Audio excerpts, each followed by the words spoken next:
வணக்கம். என்னுடைய நேம் வெற்றிச்செல்வன். நான் தமிழ்நாடு அளவிலான பான் புரோக்கர் அசோசியேஷனில் செயலாளராக இருக்கேன். இப்போ தமிழ்நாடு அளவிலான பான் புரோக்கர் அசோசியேஷன் அப்படின்ற அமைப்பு தங்க வணிகம் செய்கிறவங்க அனைவருக்கும் ஒரு பாதுகாப்பு வளையத்தை உருவாக்குறதுக்காக ஒரு நல்ல எண்ணத்தோடு உருவாக்கப்பட்ட ஒரு அமைப்பு.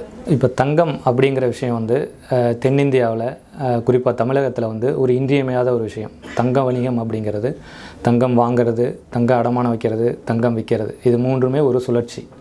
இதில் தமிழ்நாடு அளவிலான பான் புரோக்கர் அசோசியேஷனில் தங்க வணிகம் பண்ணக்கூடிய குறிப்பாக பான் புரோக்கர்ஸ்னு சொல்லக்கூடிய நகை அடகு பிடிப்போர் அவங்களுக்கான கூட்டமைப்பில் அவங்களுக்கு என்ன மாதிரியான பாதுகாப்புலாம் இந்த தமிழ்நாடு அளவிலான பான் புரோக்கர் அசோசியேஷன் செய்து தரோம் அப்படிங்கிறத பற்றி தான் இப்போ நம்ம இதில் பேச போகிறோம். முதல்ல தமிழ்நாடு பான் புரோக்கர் அசோசியேஷனில் ஏன் ஒரு உறுப்பினராக இணையணும் அப்படின்ற கேள்வி உங்களுக்கு வரும். அது சம்மந்தமாக இப்போது தினம் தினம் தங்கம் சம்மந்தமான க்ரைம் நம்ம இதில் அடிக்கடி நடந்துக்கிட்டே இருக்குது. இப்போ உதாரணத்துக்கு தமிழ்நாட்டில் சென்னையில் ஒரு அசம்பாவிதம் தங்க சம்மந்தமான வணிகத்தில் ஒரு அசம்பாவிதம் நடக்குது.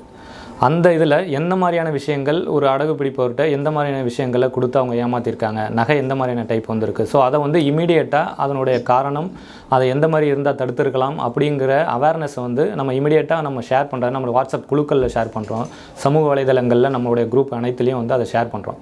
அதனால் சென்னையில் நடக்கிற அந்த விஷயம் அடுத்த நிமிடம் தமிழகத்தோட கடைக்கோடியில் இருக்கிற கன்னியாகுமரி வரைக்கும் அங்கே உள்ள ஒரு அடகு பிடிப்பவர் நம்ம அசோசியேஷனில் உறுப்பினராக இருக்கார் அப்படின்னா கண்டிப்பான முறையில் அவருக்கு இமீடியட்டாக அது சம்மந்தமான நாலேஜ் அப்டேட் பண்ணப்படுது.